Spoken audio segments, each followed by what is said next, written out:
Hi, my name is Sam Eaton. I'm with Strategic Response Partners. I'm part of the critical management team. I'm also a retired firefighter with 30 years of experience in a career fire department in South Florida. I'm here tonight to basically give an overview on how to protect yourself from the highly toxic aftermath of the fires that just occurred in Southern California. Before I start, I want to say from the company, from myself, from all of our team members, our heartfelt condolences. Our hearts are with you, our prayers are with you for all those that lost homes, businesses, and of course, the precious lives that have been lost so far, and hopefully there's no more. We certainly are also praying for our first responders, our firefighters and law enforcement officers, and the officials that are dealing with this horrific disaster, and it is just that. It may have started as a wildland fire, but it is certainly, the aftermath is much more than that, and I'm going to get into a little bit of that before I go into some equipment that you can use to protect yourself. Our company responds. We've been in existence for 35 years. We have responded nationally and internationally to a multitude of different types of disasters, and we do frequently find ourselves in the wildland fire space. The Paradise fires, the Woolsey fires in California, as well as recently in the aftermath of the Lahaina fires in Hawaii, where we deployed and were there for 2 to 3 months working with the people of Maui and the Hawaiian people during that horrific tragedy as well. I'm here to express my understanding of this toxic aftermath from a disaster management standpoint, but also as a firefighter who understands that the toxicity of the soot and the ash and the remains of these homes and businesses and vehicles are nothing but a danger to everyone that's around them, and they have to take precautions. As a firefighter, we understand that cancer is the #1 killer of firefighters, and mainly because of this aftermath, these highly toxic off-gassing particulates that the firefighters are around for the entire career. But even in small doses, even in short-term exposures, they're problematic. And I want to show you some ways that you can protect yourself as you go back down.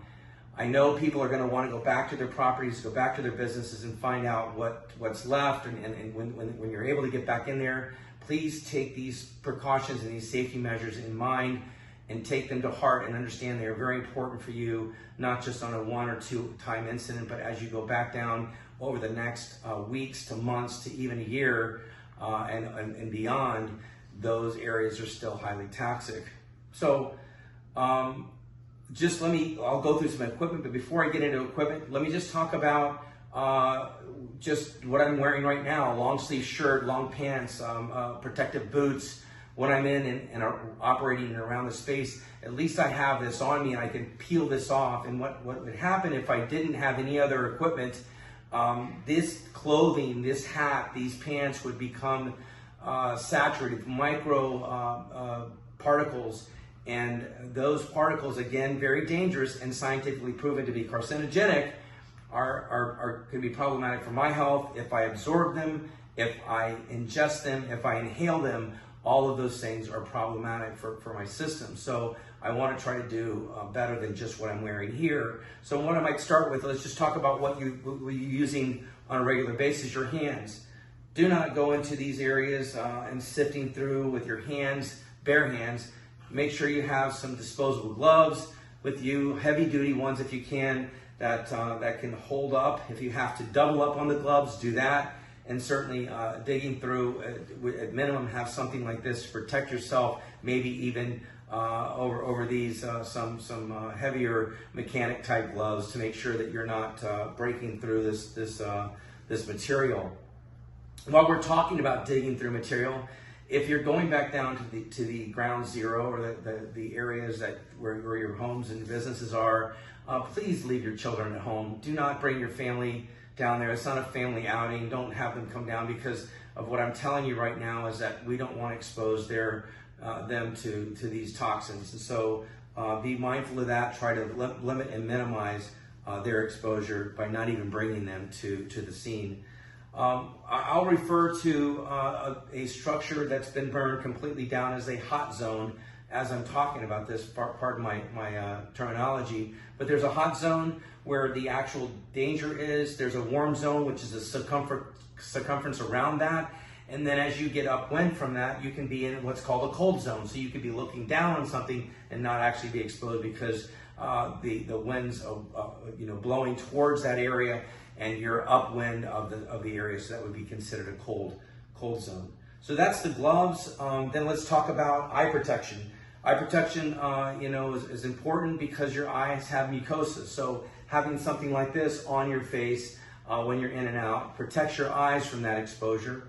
And then respiratory exposure protection is important.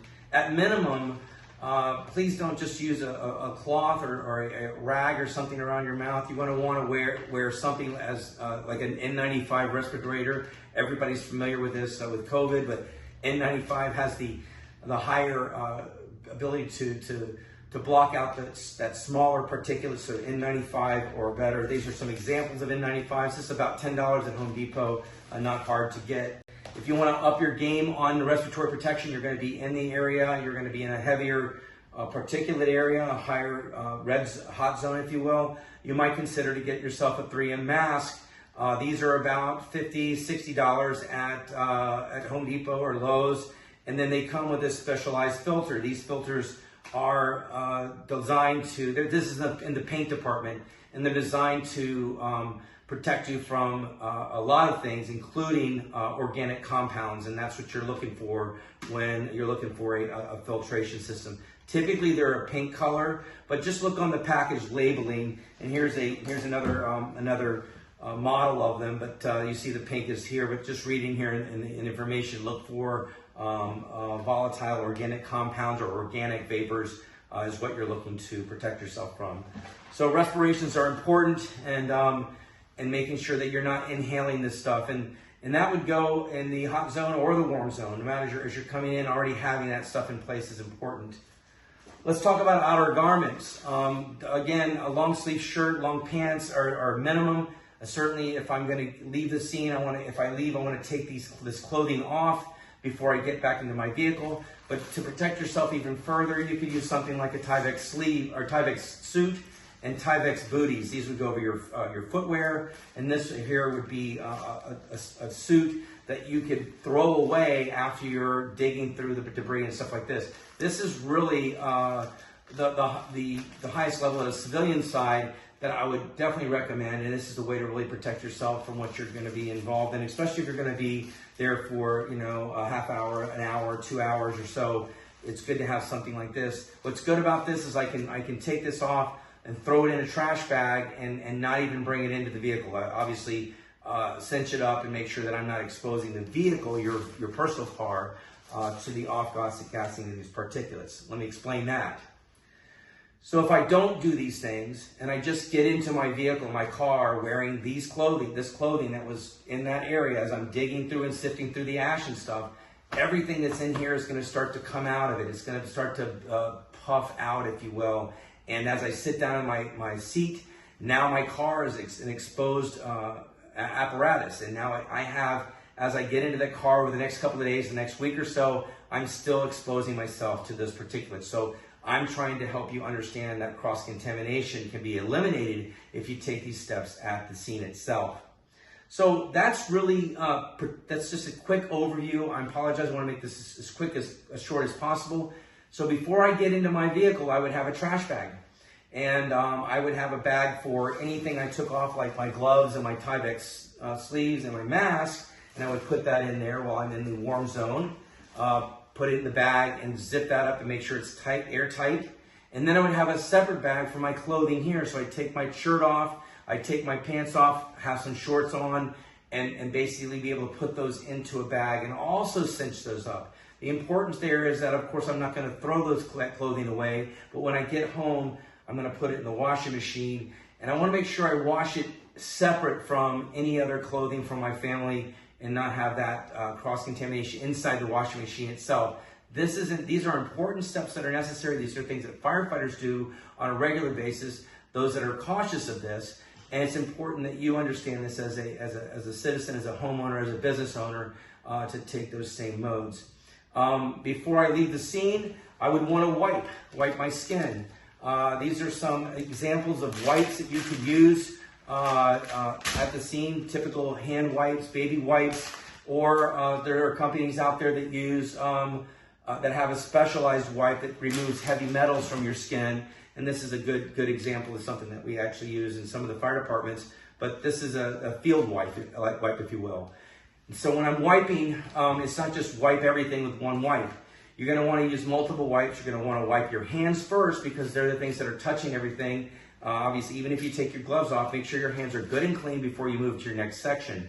Throw that set of wipes away, and then I would wipe my neck area or the exposed area with a single wipe or two wipes by itself all the way around the back, and make sure I'm removing all that, and take that wipe and throw it away before I move into my face. With a clean wipe, I then wipe my face and make sure my face is wiped off. And then a final wipe I might actually use and wipe my eyes. Don't forget your head as well, but the eyes as with an individual clean wipe is a good idea because these obviously have, there's mucosa there as well. And I don't want to, my point here in doing that is I don't want to cross-contaminate from my hands to my neck, from my neck to my face, from my face to my eyes. And that's the whole idea behind what I just talked about.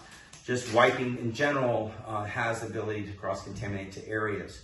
Once I've done all of that at the scene, if you will, at the location of the structure that you've looked at, and I get back into my vehicle properly now, not exposing the car, get back to my home, the next thing I want to think about is making sure I get a shower within an hour. That's what we use in the fire service as a reminder how important it is to get it done and get it done quickly. So shower within the hour of an exposure if possible.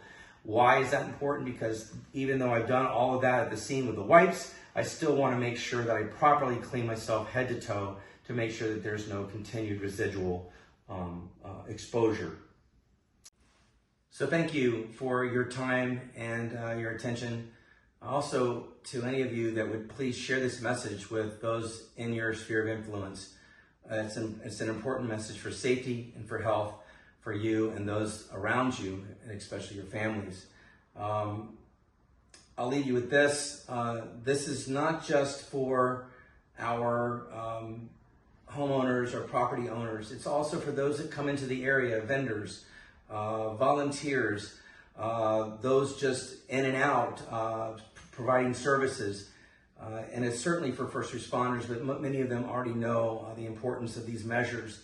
But everybody has to hear this message because of the residual issues that are going to plague the area for months to come. And if you look at Lahaina, they're still dealing with it, and it's almost it's a year and a half now since the Lahaina fires, and they're still dealing with the aftermath and those toxic issues. So this will be the case sadly for the Los Angeles area. Again, I thank you for your time and your understanding, your patience. I also would, if you have any questions, our contact information will be at the end of this video. There's also a flyer that comes out from our organization that shares the specifics about each of these pieces of equipment and so you make sure you get the right stuff. So you can, if you find that document can be shared to you, or send us a message and we'll send it to you as well. Anyway, our hearts, again, our prayers to all of those affected, and certainly to the frontline workers and first responders that continue to serve the great citizens of California. God bless.